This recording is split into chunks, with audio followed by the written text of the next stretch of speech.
और सजा सीबीआई की विशेष अदालत ने जो है वो सुनाया है।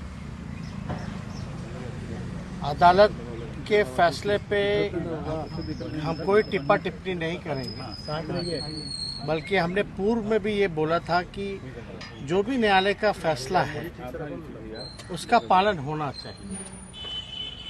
और लालू जी लगातार शुरुआत के दौर से ही जो भी अदालत का निर्णय रहा है वो आदेश को उन्होंने माना है।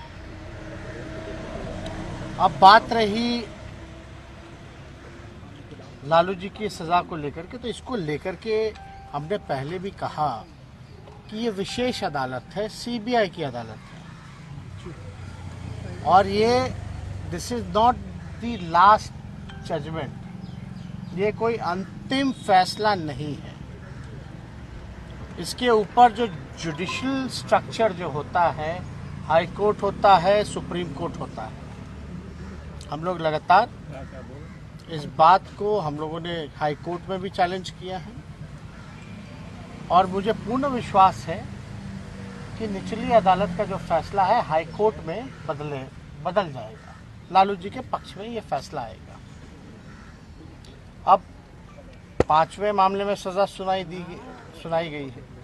सब में किसी में कुछ 3 साल, किसी में 5 साल, किसी में 7 साल, ये हम लोगों ने देखा है।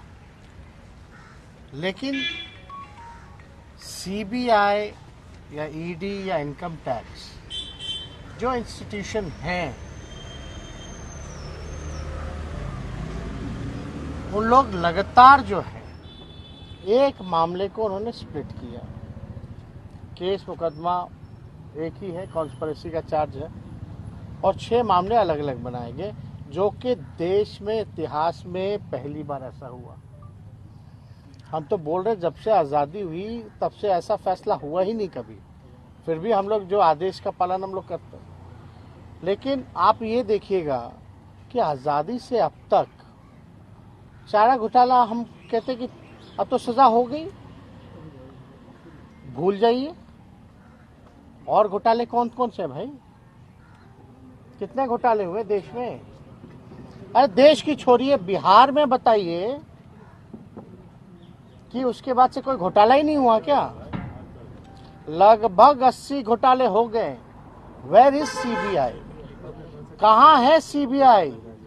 कहाँ है ईडी? और कहाँ है इनकम टैक्स और इंटरपोल? एनआईए कहाँ है?